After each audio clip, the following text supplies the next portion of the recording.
നമ്മളും അധികാരമൊക്കെ മുന്നോട്ട് കൊണ്ടുപോകുന്നവരാണ്, നമ്മുടെ കൂടെ പ്രവർത്തിക്കുന്നവരാണ്. അല്ലെങ്കിൽ കൂടെ കുറേ പേരൊക്കെ ഉണ്ടാകും, മാതാപിതാക്കളുണ്ടാകാം, അല്ലെങ്കിൽ കമ്മ്യൂണിറ്റികളുണ്ടാകും.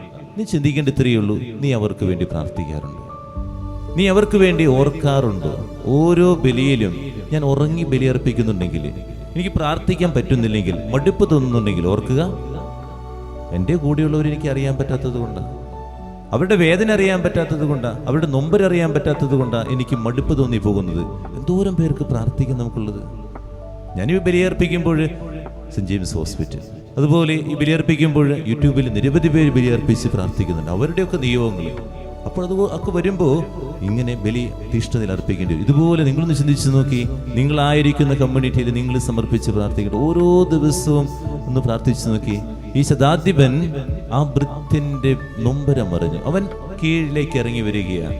അവൻ ഒരു ഭൃത്യൻ എന്ന നിലയിലല്ല, ആ എല്ലാവരെയും വ്യക്തിപരമായിട്ട് അറിയുന്ന വ്യക്തി ആയതുകൊണ്ട് ആ തളർവാദം പിടിപെട്ട വ്യക്തിയെ ദൈവസന്നിധിയിലേക്ക് കൊണ്ടുവന്ന് ആ വ്യക്തിക്ക് വേണ്ടി മധ്യസ്ഥപേക്ഷിക്കാനാണ് കടന്നു വന്നിരിക്കുന്നത്, അവന് വേണ്ടി പ്രാർത്ഥിക്കാനല്ല. ഇത്രയും അധികാരി ദൈവസന്നിധിയിലേക്ക് ഇങ്ങനെ കടന്നു വന്നിട്ടുണ്ടെങ്കിൽ നമുക്കും ഇതുപോലെ എന്തോരം പേരെ സമർപ്പിച്ച് പ്രാർത്ഥിക്കണം.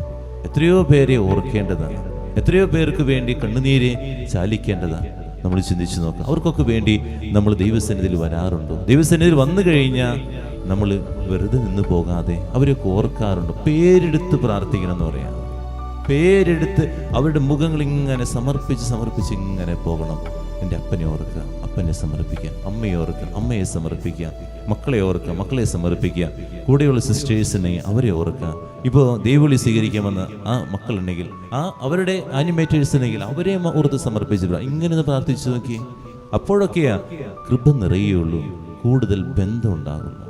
ഇതില്ലാതെ വരുമ്പോഴാണ് വഴക്കും പിണക്കൊക്കെ വരണേ. പ്രാർത്ഥിക്കാം, ധ്യാനം.